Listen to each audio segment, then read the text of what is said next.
going to tell you 8 things. These are 8 things about David Lynch.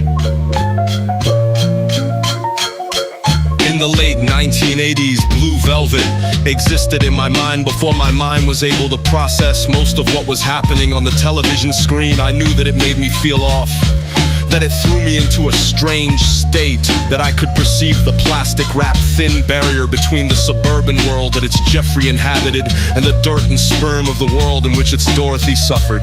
In 1990, Twin Peaks had me convinced for the whole length of its pilot that Bobby and Mike were werewolves. In a sense, I was right about that.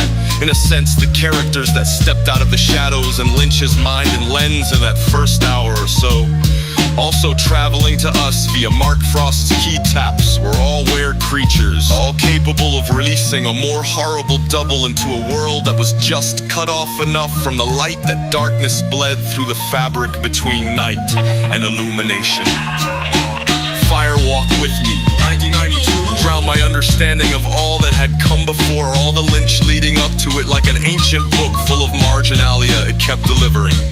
If you look to it for some glimpse of what Lynch had left behind when his characters met their initial fates at the end of the Twin Peaks television show in 1991, then you looked into the face of frustration, and then you learned how to watch again. And each time, a little more of the future appeared like a photograph developing in very, very slow motion.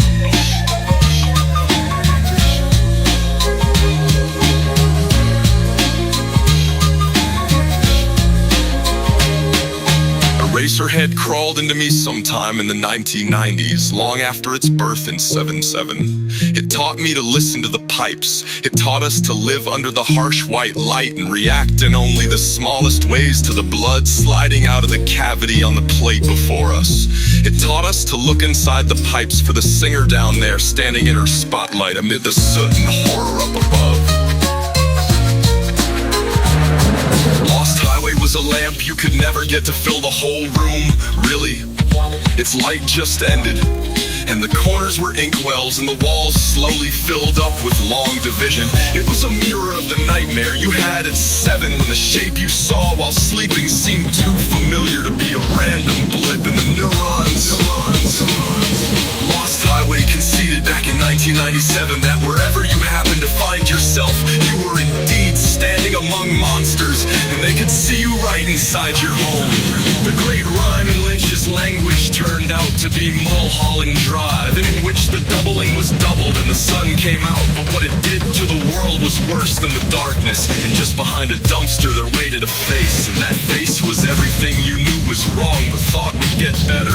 It's right outside, it's out in back of the diner. You didn't finish your eggs, later maybe everything you ever wanted fits inside a little blue box. And the singer in the pipes is still down there, but her venue and audience have grown.